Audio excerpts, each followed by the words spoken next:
Welcome to Engadget Tomorrow. I'm Imran Sheikh, and this is where you get to hear about tomorrow today.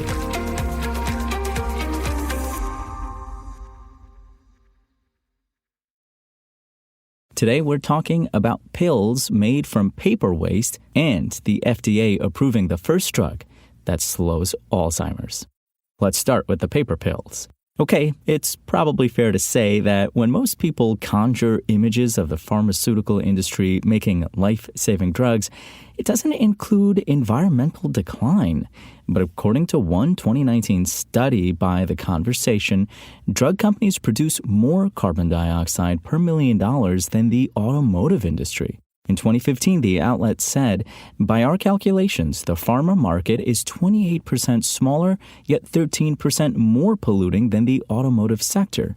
Put another way, drug companies need to reduce their carbon emissions for the health of the planet and everyone living on it. Thankfully, a group of scientists from the University of Bath in the United Kingdom may have found a way for the industry to do exactly that.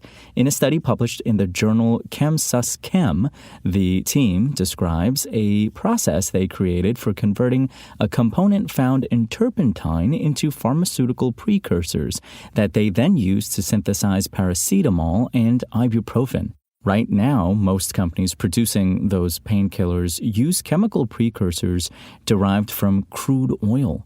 While turpentine is a waste byproduct the paper industry makes at a scale of more than 350,000 metric tons per year. The researchers say they also successfully use turpentine to synthesize 4-HAP, a precursor for beta blockers, the asthma inhaler drug salbutamol, and a range of household cleaners.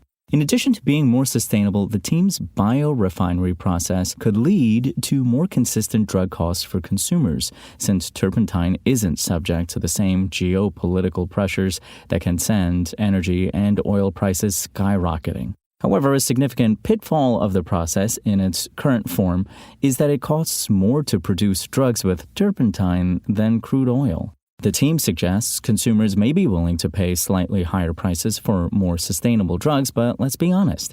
When someone is sick or in pain, paying more for relief is the last thing most people want to do. And a high price tag is one of the concerns of the newly FDA-approved drug for Alzheimer's.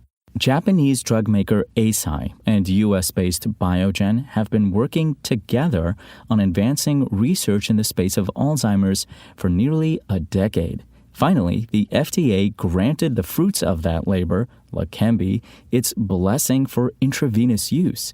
This marks the first approved treatment that can slow the progression of Alzheimer's. Leqembi received a preliminary approval in January that allowed it to be used in a limited capacity.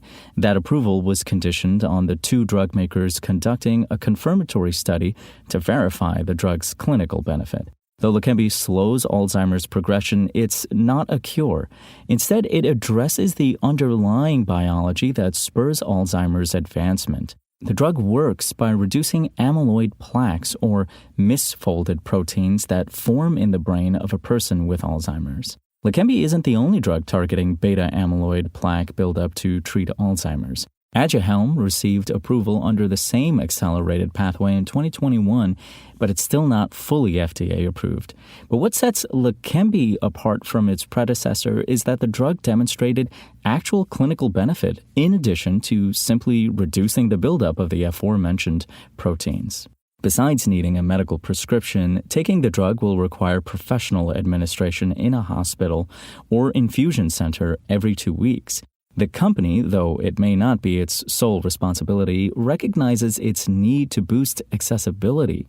In a public statement, Christopher Weinbacher, the CEO of Biogen, said the company's main focus now is to work with Eisai to make Leqembi accessible to eligible patients as soon as possible.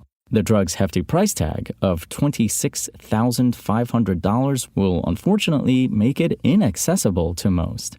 Current rules mean that it's unlikely to be covered by Medicare. According to the Alzheimer's Association, those on Medicaid only should be able to get coverage of the FDA-approved drug in most cases. But even if Medicaid does cover it, patients would be responsible for a 20% copay or about $5,300. Experts predict the total cost of Leqembi treatment can run upward of $90,000 a year if you take infusions and laboratory tests into account. An expensive treatment program is something to consider for the 1 in 9 Americans who are over the age of 65 that have Alzheimer's dementia. That number is expected to grow as the nation's aging population continues to grow. The number of Americans 65 and older is projected to climb from 58 million in 2021 to 88 million by 2050. This has led to an increased focus on treatments and diagnostics for Alzheimer's, like blood tests that can detect the disease.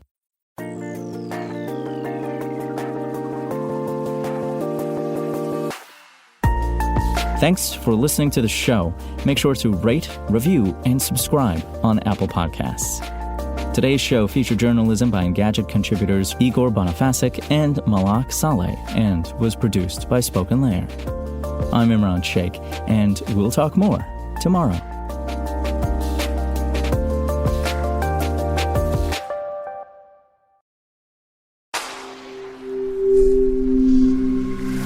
Spoken Layer.